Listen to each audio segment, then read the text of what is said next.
येत होती अशी माहिती खरातच्या मुलानं पोलिसांना दिली आहे। मात्र इतर गोष्टीत खरातच्या मुलानं माहिती दिलेली नाही। डॅडला म्हणजेच खरातला सर्व काही माहिती होतं असं सांगत त्यानं इतर माहिती देण्यास आढेवेढे घेतले। एसआयटीनं खरातच्या मुलाला पुन्हा ताब्यात घेत चौकशी केली। एसआयटीकडून खरातच्या मुलावर प्रश्नांची सरबत्ती करण्यात आली।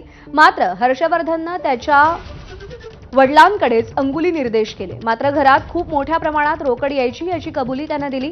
त्यामुळे खरातवरील हवाला रॅकेटच्या आरोपांना पुष्टी मिळतेय।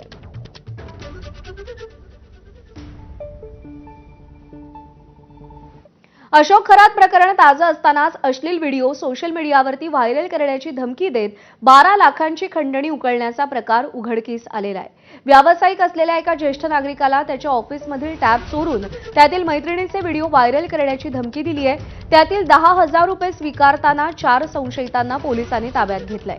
या चौघांना सातपूर पोलीस आणि क्राईम ब्रांच युनिट 2नं सिनेस्टाईल पाठलाग करून अटक केली।